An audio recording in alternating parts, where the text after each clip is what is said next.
My name is Craig Picken. I'm an executive recruiter.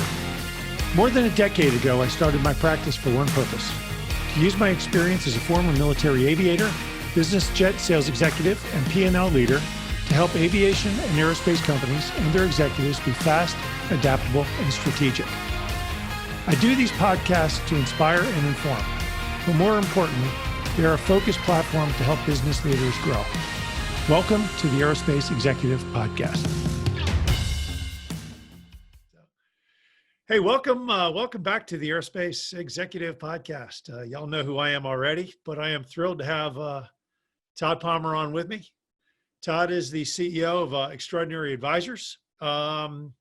He teaches CEOs and business leaders a style of fail-forward leadership, which helps them identify where they need to go as a business, how to get beyond roadblocks. He's written a couple books.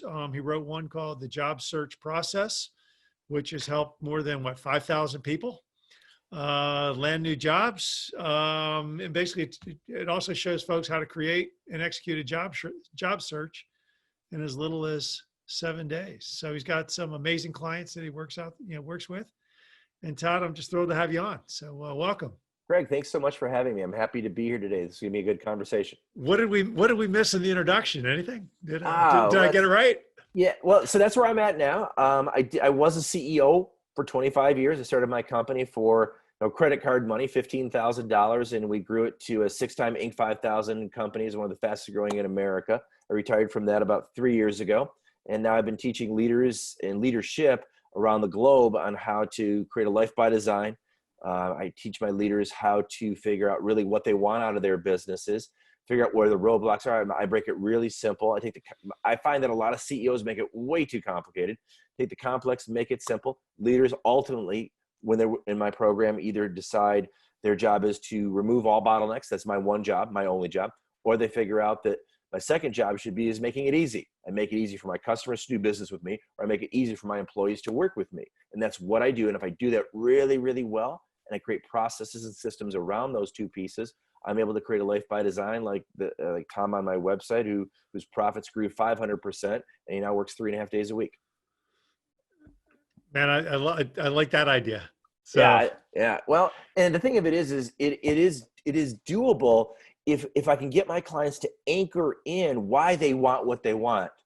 And as we were talking about earlier, I was blessed to meet Simon Sinek before he ever became a big deal, and before he had his famous TED Talk and his awesome books.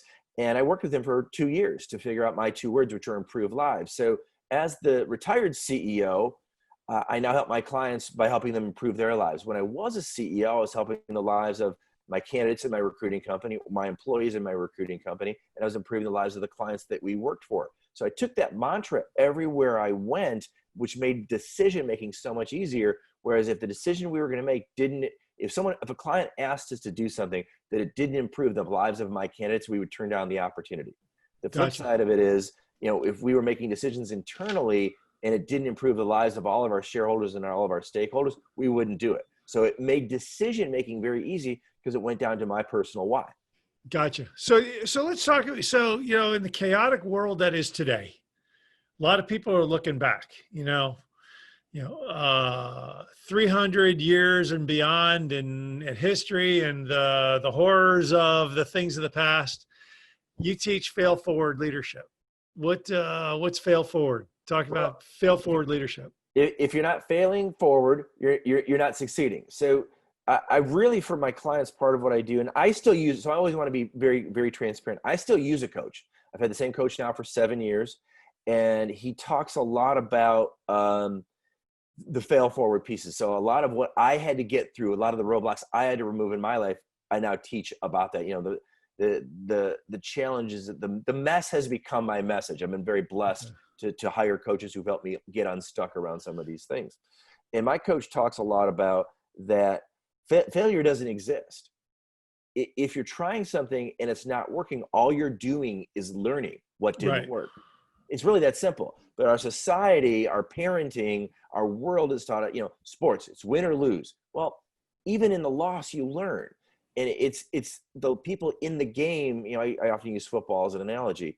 Belichick's really good because he's one of the best in-game managers. He goes in with the plan. He adjusts the plan throughout the course of the game. He's got the right people going in the right direction as a unit, just like a CEO has to do, just like any company has to do. You have to pivot as you get new data points. You throw an interception. Well, that's a failure. Well, you learned that you had the wrong offense in for that defense, and the defense beat your offense. As you go back out there and you play the next play, what are you going to do differently? That's what we as leaders, that's what we CEOs, we have to do.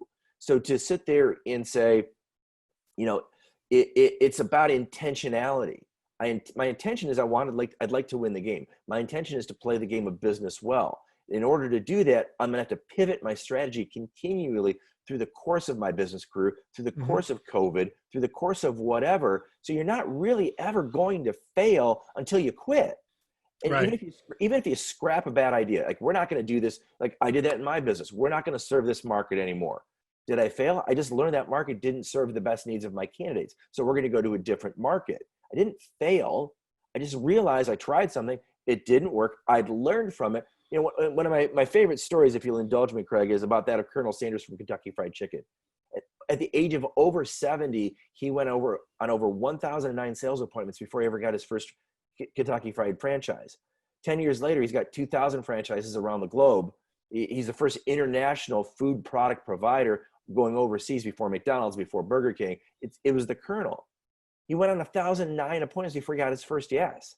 He learned a lot. He didn't fail. He learned a lot in being told no 1,000 times. Well, Walt Disney, the same thing. Walt Disney, was what? He had been turned down by 100 banks. He went to all the banks, and they're like, "No, we're not giving you any money." And I can't imagine the pitch. Okay, so I want you to give me a bunch of money to buy the swampland so that I can put an amusement park on so people will come because I know they'll come. You know, they're like, "No, we're not going to do that." But he didn't quit. He kept learning. He kept learning how to change his message. He kept learning how to pivot his message. He brought his brother in to help on the deal because you want Roy Disney. Walt's the visionary. Roy's the guy who's going to make it happen. Those things are what leaders need to understand. And whether you're a solopreneur, whether you're running a multi-million-dollar company, you're always learning. And the joy and the blessing is in that learning. It's not failing. I think, one of the things that, we're talking about, you talk about Colonel Sanders or Roy Disney, or I think about Steve Jobs at Apple, one of the greatest, quote unquote, innovators. And the guy had a vision, but he hired good executors to get it done. But, Jobs was a pretty tough customer, it was absolutely ruthless. Right. And, I think a lot of times today, what I'm seeing today is that people are afraid to be, maybe it's it's the everybody gets everybody gets an award. We're in our businesses. You can't say anything that offends, and I'm all about, hey, look, we mutually respect people for who they are, and accept the differences. But that doesn't mean you can't get into a boardroom or into a meeting room and beat the tar out of each other to take some ideas forward. Am I wrong? I find that instead of let's challenge the idea. Yeah. What happens is then that person who proffered the idea feels challenged, and where things go really off course is when there's no accountability. I'm working with a client right now, and they're struggling in holding their leadership team accountable. Well, we've identified that nobody's holding the CEO accountable. So I raise my hand as his coach. Like, I have no problem holding Bob accountable. I will hold him accountable, and here's how we're going to measure it. And what we will then do is he will learn what accountability feels like. He will learn how to be accountable to somebody else. He will learn to keep his word, and the company will turn around. And that's slowly where it's going. Now Bob is in the tough spot of he's got one manager who won't be held accountable. Well, either one of your core values is accountability or it isn't. Well, it is. Well, we make hiring and firing decisions based on our core values. Because if you're not going to live by it or die by it, then it's nothing more than it's kind of an ideal, but it's not a core value. And we're having that very difficult conversation of he's going to have to let this leader go because she's not getting on board with being accountable. She wants to do things her way. Well, her way isn't working. The data-driven decisions that he's making are showing her way isn't working. She's going to have to be moved on to a job that's going to be a better suiting for her. Is she a failed hire? No. The system was that she worked well in the old system. There's a new system. She's not working with it. Yep. Let's give her the permission, the freedom to go get another job and be successful, maybe somewhere where her creative juices are going to be more entertained. But right now, this business is in trouble. It needs to turn around, and she needs to either get on board or she needs to leave. Yeah, and that's a very fair, that's a very fair, hey, look, in my role, I see people, they're like, hey, look, this isn't working. This isn't working out. And it's like, well, hey, look, if you want to do it your way, that's cool. Go have your own business. Go be in your own business where you can do everything your way, and success or failure is on you. But if you're in somebody else's business, either you're rowing, if you're in their canoe, either you're rowing with everybody else, or you're steering, or you're doing something to move the boat forward. Well, but if you're just bucking the system, you're dead weight. Well, I think we have a societal challenge right now where either you're right or you're wrong. Yeah. I argue that if you're the creative person in a company that has to practice rigor and discipline, it doesn't make the company wrong. It also doesn't make you wrong. It just makes the fit not going to work. And that's okay. Right. And if we can get to a place within business and with other sectors of life where you can have that duality of the and both world, it can really, I think it can create one, a lot of success, two, a lot of profits, and three, a lot of healing in cases where the employee feels victimized or the leadership feels taken advantage of. Well, no, it's okay. You're a great person. You're just not a great person for the job I have available to you. It doesn't negate you as a human being. It doesn't negate your strengths. One of my favorite authors is David Rendell. He wrote a book called The Freak Factor. He's like, what's weird makes you wonderful. Play to your strengths. Right.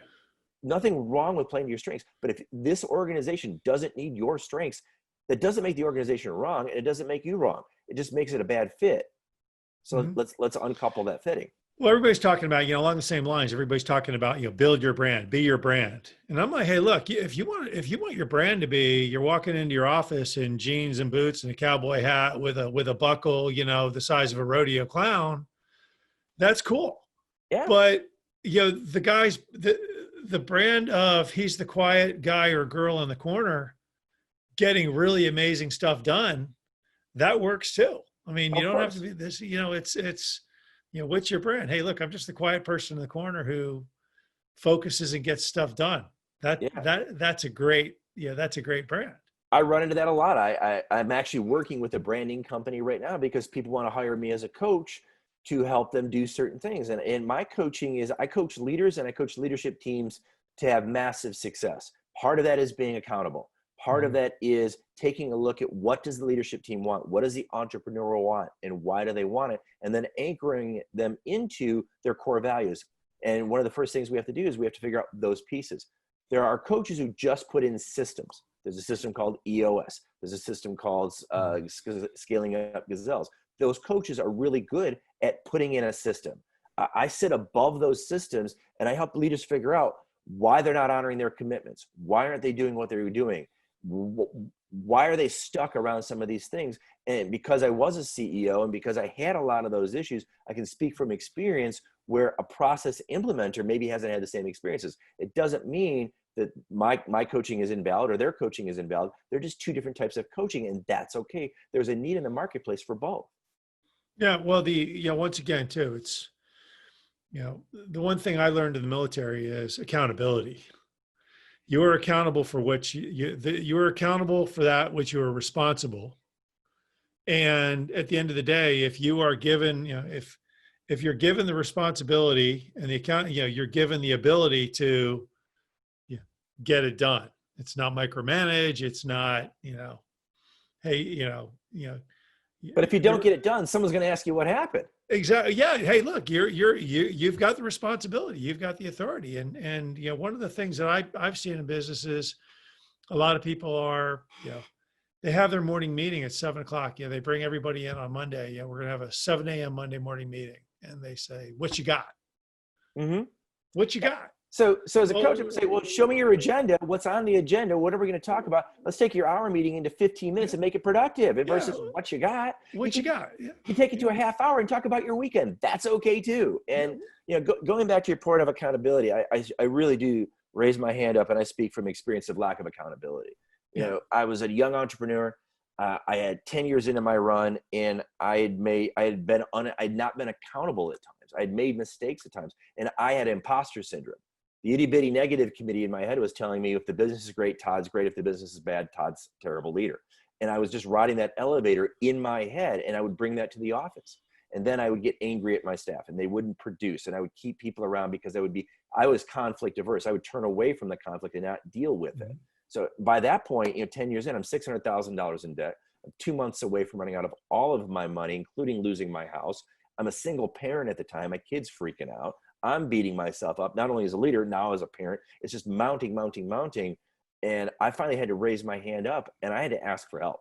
I hired a coach to help me get unstuck. I hired a coach to help me turn that business around, because I was going to crash into the mountain. Using a plane analogy, my plane was going right in the side of Kilimanjaro, and I just kept thinking, well, if I don't look out the window, it's not going to happen. Oh no, it's going to happen. I need to be accountable to pull up, go around, fix this business. And thankfully I did. And the coach held me to rigor accountability.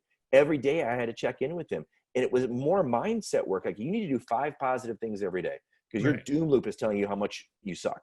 We've got to get you unstuck. We got to get you focused on what you're doing well, because you do things well. So do more of those, do less of those, redo your team. And I said, well, I keep hiring people with just a recruiting experience. He was like, that doesn't seem like it's working for you. Why don't you try something different? So I came with a model: hire for DNA, not for resume. And I hired great people who bought into the core values, and I taught them to be great recruiters. So all these different things, people can say, well, gosh, what an idiot. You were $600,000 in debt. What a massive failure you were. Because at the time, the person who was saying that to me the most was my 11-year-old kid coming to me saying, Mr. Smith across the street said you should just file for bankruptcy, Dad. And here's what I told him, Craig. I said, I can't file for bankruptcy. It's a choice I cannot do, because I tell you as my son to be accountable to your team. I tell you as my son to be accountable to your academics. I tell you as my son to be accountable to me as your father. If I don't model that behavior, and I be accountable to that debt that I created and my clients created because they went bankrupt on me, I'm not honoring my core value of being a good father. And I had that conversation with him once when he's 11. Flash forward, he's now 20. He was 27 at the time. He just graduated college with a degree in accounting. We're hiking up down in Peru in Machu Picchu, and he starts telling me that story again. I had completely forgotten about it, and I was so thrilled that as parents, we sometimes don't get the reward that our kids actually listen. My kid was actually listening, and it landed with him, and it helped him around the phase of accountability. So now, as a millennial, I'm very proud to say he's a super accountable millennial versus the where's my hand out millennial. Well, look, I've got twins. My twins are freshmen in college. My son's pre-med at North Carolina. My daughter is at nursing school at University of North Carolina, Wilmington. And I feel bad. I mean, I think about when I was in college, 30 years ago, and, we partied, we drank, did all the stuff you shouldn't be doing. You sort of went to college, you sort of went to class, and graduating with a C was okay. Yeah. I look at what my son's doing, and all summer long, he can't go. It's all, his internship got canceled because of COVID, so he's taking some summer school classes, and he's like, look, if I, organic chemistry, he gets 96, but he studies his ass off. He's like, look, I'm in my room, 5 hours a day studying organic chemistry. He's accountable to himself. But he's accountable. And there's something I would argue there's probably something inside of him that makes him accountable, whether it's the parenting that you provided in your household, something within him that he really is passionate about medicine, wants to contribute to the world in that way. But you're not hovering over him, telling him what to do, when to do it, and how to do it. He's choosing that. I mean, it really does come about choice, because he could choose to go hang out with his friends if he could, or he could choose to play on video games online. He could choose to wrap himself up in YouTube and TikTok. He can make all those choices. He's choosing to create, 5 hours a day, academic focus, so that he can be, continuing his education, or maybe even ahead of his peers. That's brilliant. How do you, so we've got the cancel culture going on. We've got nobody wanting to be accountable for anything. And it's always so, I literally turn on the news, which I'm not doing anymore. And it's all somebody else's fault. How do we drive accountability into businesses? But in a way, I mean, I feel for the CEO today who's trying to drive accountability into his businesses. but at any minute, at any day, all somebody has to do is show an email, a YouTube, a blog, or something he said, did, wrote somewhere in time, and it's all over. How do you drive? Yeah. How do you get your teams to focus on what's important Well, versus what's noise? It's really key to, I think, for at least at the companies that I work with, it comes down to a couple of things. I'm really challenging my leaders to communicate, and then communicate again. And because because they're struggling with communication because of the uncertainty, because of the change. And I've got a client who's a manufacturer. She was not getting all of her staff. They were not essential. They were all laid off. And she was communicating. She was, I'm sending out an email every day. So what kind of engagement are you getting? I'm not getting any. Said, and I know her. She's a heart-centered leader. Everything she's the one who will pours it out. Yeah, she will stand. I call it ATV. She'll be authentic, transparent, and vulnerable in front of her team. She will cry. I mean, she is all in. I said, well, they've experienced you in real time this way. What you're doing is you're hiding behind the computer. You're hiding behind the typed word. I said, why don't you send them a video? I go, you got them all in your Slack channel. Send them all a video. And she goes, I don't know what I'd say. I said, it's really simple. Hi, I miss you. Hi, I'm thinking of you. Hi, I care about you as human beings. Hi, I'm worried about you and your family. Here's where the business stands. Here's what I've done. Here's the companies I've talked to. Here's our clientele. Here's the stuff I don't know yet. And I'll give you an update as soon as I have it. And I'll check in with you tomorrow. She's like, oh, I was making it too complicated. Yeah. Isn't it amazing? Isn't it amazing communication? It solves a lot of problems. I mean, you think about email. I'm really mad at that person. I'm going to send them a text. Right. Well, your iPhone or your desk phone has got these little things called buttons on it. And, it looks like that. And you can push the little buttons and actually call people and talk to them and say, right. Yo, dude. Here's the reverse of that, though. You're feeling really good about something and you shoot somebody a text. They're in a negative mindset. They read your text through their filter. They apply their enunciation of negativity. And all of a sudden you've picked a fight you didn't even know you picked. The downfall of business, I swear to God, Todd, the downfall of business is going to be Slack. It's going to be Teams. It's going to be text and email when you should just be picking up the phone going, hey, I'm not understanding what's going on here, but before it gets out of control, before somebody gets mad, let's talk about where we're at. Well, and it's a very non-threatening conversation. Yeah, and it goes back to your job as a CEO is to remove bottlenecks. One of the bottlenecks is lack of communication. So let's communicate more and make it easy. Well, I can make it a whole lot easier for my customers if I pick up the phone. I can make it a whole lot easier for my employees if I walk down the hall when they could and have a face-to-face dialogue with somebody and not hide behind a monitor.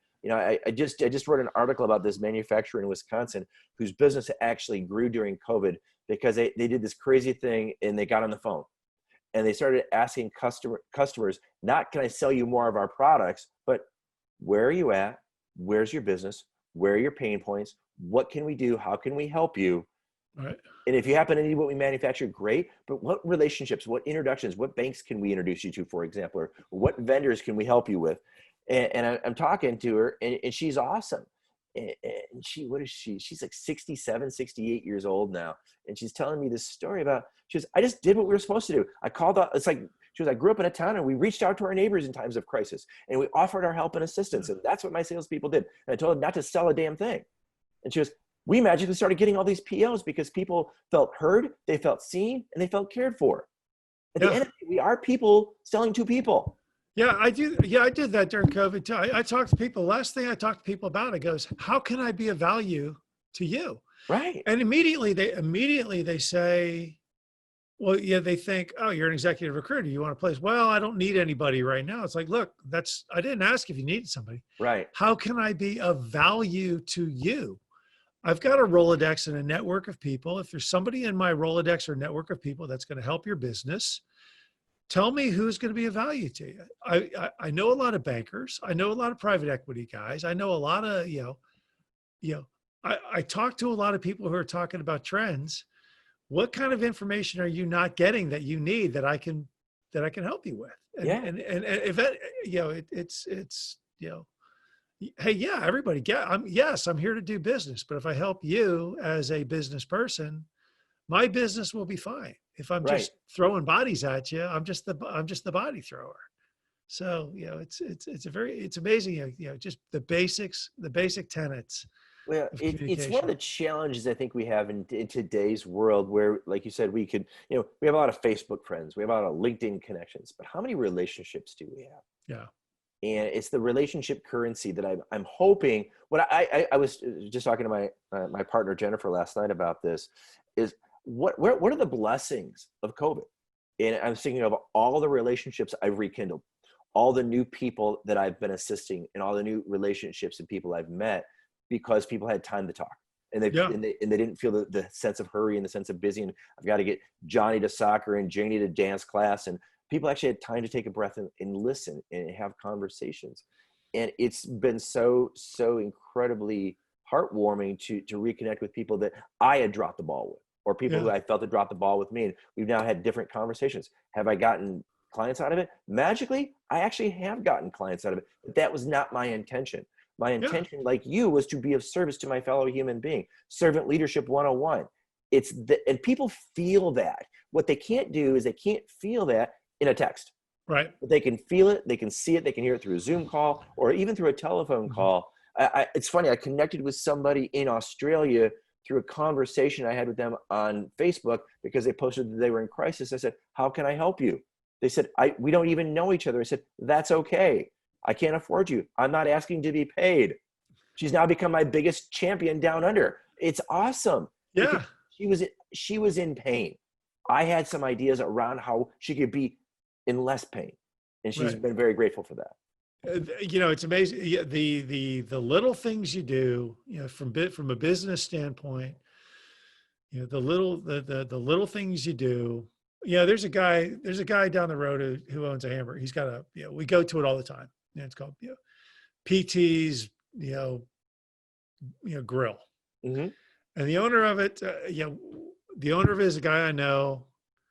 And all of the staff, I walk in, they're like, hey, Craig, what's going on? How you doing today? That makes me want to go back more. They know Oh yeah. exactly what I want.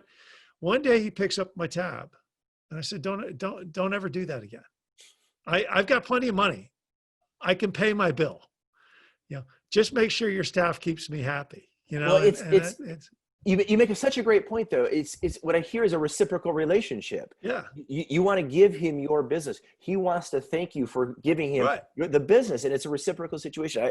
I had a very similar story. We had Detroit was really crushed with COVID. A lot of businesses were just shut down. So we were a hot zone for a while, and there is a little family-owned restaurant that I love going to because it's healthy food. It's Mediterranean, Middle Eastern, and I went there like 3 times one week and just ordered in, called, picked it up, and the owner was there, and he was there every time I went there. And I said, "Are you going to be okay?"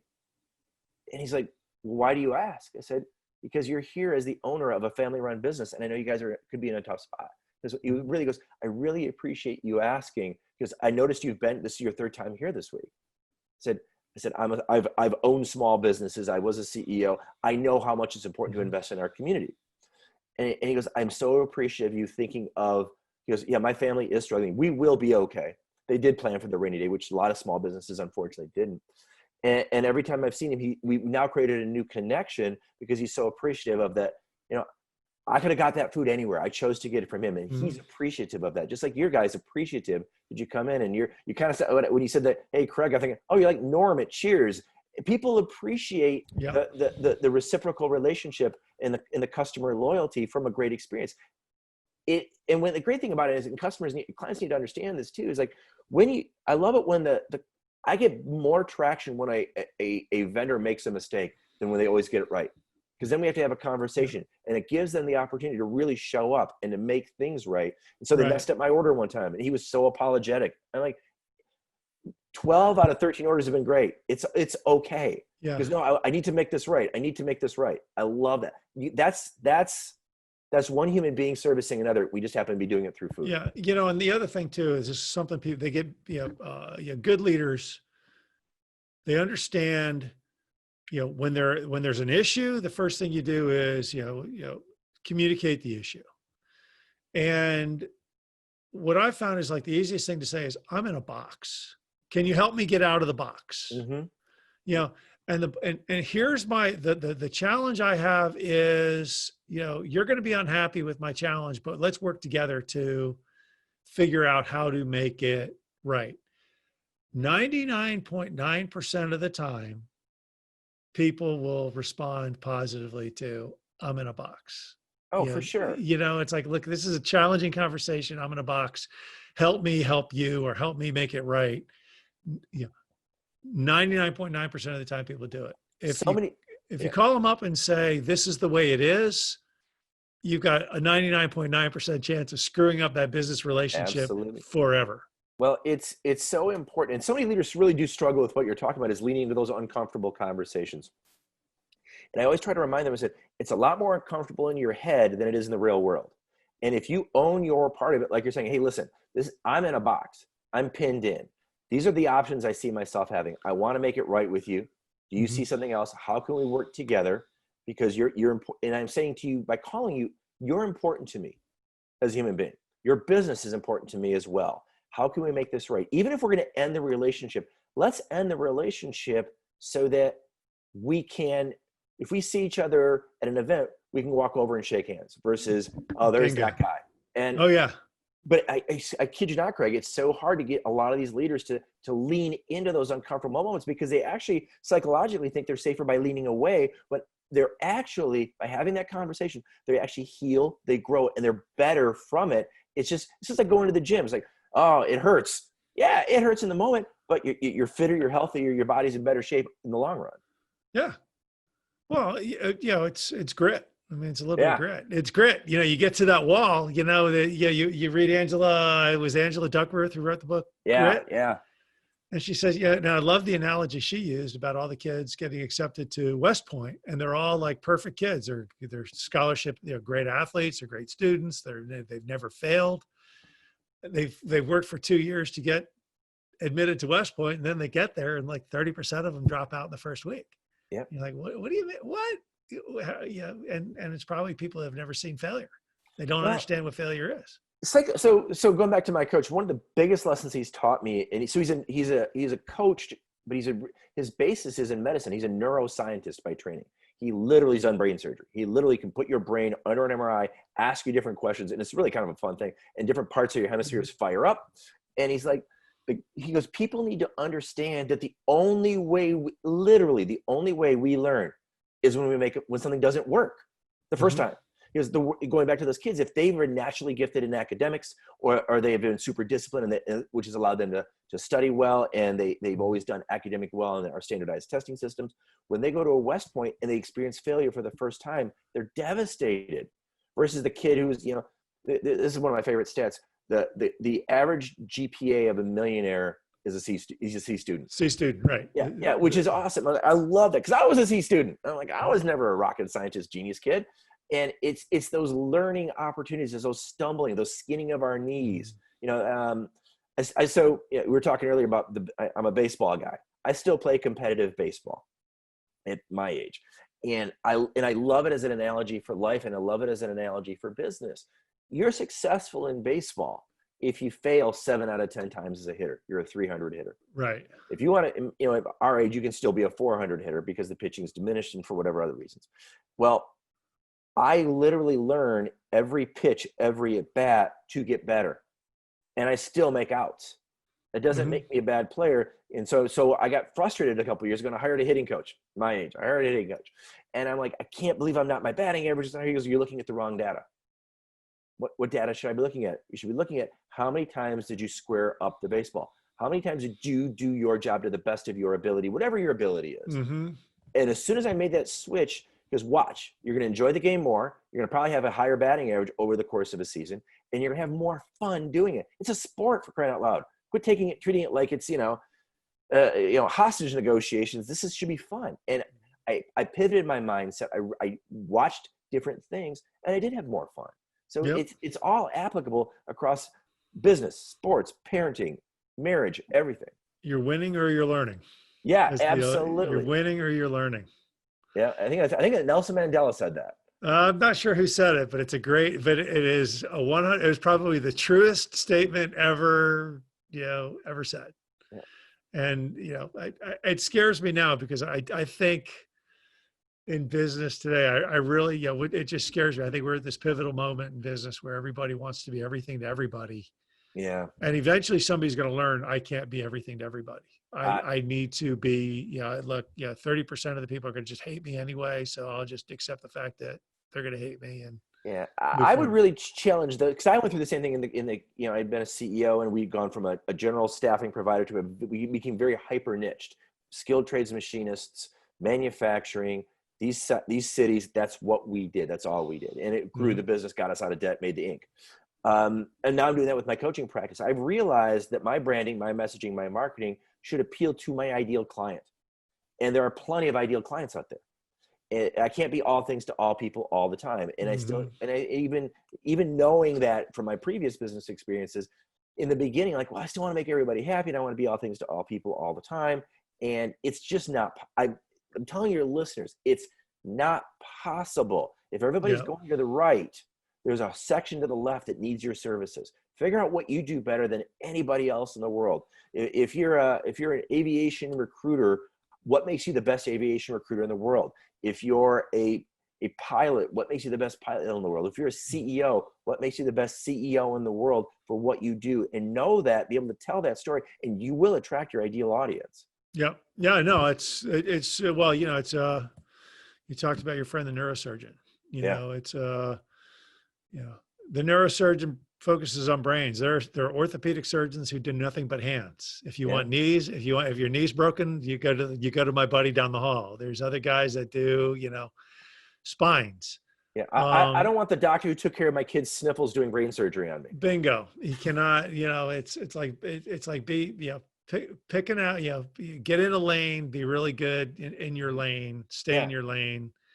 And if you want to branch out, figure out a way to branch out, but understand that that's going to come at a cost. It's so funny. I was working with this company on the West Coast in the recruiting space, and they were a general service provider in the healthcare staffing space. Within a course of 5 years, they went from healthcare staffing to healthcare staffing for school systems to a certain section of the school system. They eventually got it down to, they were the number one provider, I believe it was, of like school system physical therapists in the state of California. Their margins skyrocketed because you think, oh my gosh, it's such a small segment. Well, what they did is they decided to own the supply chain. So they created relationships with all the physical therapists coming out of school. Yeah. So the therapists said, oh, they always thought of that company. And then they would reverse it back into the schools, and they made a killing doing it. And when COVID hit, they were worried about hitting a hit revenue because schools are coming down. Schools knew they needed those people so much, they made them the lunch ladies to hand out the school lunches to the kids who were in need as they were driving up, and they would talk to the kids through the window, giving them the help they needed. It was brilliant. Their revenue just dropped a little bit, but they doubled down on a small snitch. I know a guy who does the same thing with dentists, and he places dentists. He doesn't charge very much. He charges, I think, $7,000 per dentist that he charges, but he places 1,000 of them a year. And you think about, hey, look, it's a $7 million business between him and 4 or 5 other people. It's like, okay, we got all the dental schools, we're well known, and it's good. So yeah, brilliant, love it. So look, I want to have you back. Any longer than this, people are going to start to tune out. So let's do this. Let's end it here, and then have you back in a couple of weeks and talk some more about it, because it's a great subject. So fail forward leadership is your style, is what you're teaching. You got a new book coming out. Tell me about that. So that should be out in October. There's a lot of the stuff we're talking about right now. It's got the Colonel Sanders story, and it's got my story, and it's got other stories in it. And really what it does is it helps the leader who's stuck get unstuck. It helps the leader who's got the itty bitty negative committee in their head telling them how to stop those things. So a lot of the things that I coach my clients through, what I've done is I've really taken a look at a cross section of the biggest problems they've run into, and I've realized there's a gap in the marketplace. So it's not a process on how to set up your HR department. My book is not a process on how to have a better accounting system or how to get 2 departments to talk better together. Mine is, okay, I have these 2 leaders that are super key in my company. I can't live without either one of them, and they're always at war. How do I fix that? That's what I do. I'll look forward to seeing that one. Yeah. So Thank you. good stuff. So Todd Palmer, thanks for coming on today. I enjoyed it. Thanks so much for having me. And how do people get a hold of you? Yeah. So the best place to reach you is on my website, extraordinaryadvisors.com. And if anybody heard anything that resonated with them today and they want to get unstuck on something, reach out. Todd at extraordinaryadvisors.com. I'm happy to give you 30 minutes for free. I'm not going to try to sell you something. It really goes into my core. What the joy I get out of it is my core value of improving lives. If you want to reach out, let's have a conversation. Let me help you with whatever you're facing. I just talked to somebody. I did a podcast recently. Talked to somebody down in Zambia. I'm like, these podcasts are fascinating, how their reach. And she had a small little business and she was very stuck, and we got her unstuck. And she sent me an email and she's like, oh my gosh, I made more money the 3 days after talking to you than I have made the entire year because I saw different opportunities. So that's the great thing about a coach. The great thing about the programs like yours is it gives people different ways to look at things. Every successful athlete, every successful business leader, every successful whatever musician has had a coach somewhere. So it's a great story. So good stuff. Reach out to Todd and let's have him back. We're going to have him back on in a couple of weeks. I hope you enjoyed the latest edition of the Aerospace Executive Podcast. You can reach out to me directly, Craig at NorthstarESG.com, or check us out at www.northstaresg.com. You can subscribe to this podcast on iTunes, Stitcher, Podbean, or on YouTube. Just do a search for Aerospace Executive Podcast. Thanks again. I'm Craig Piven.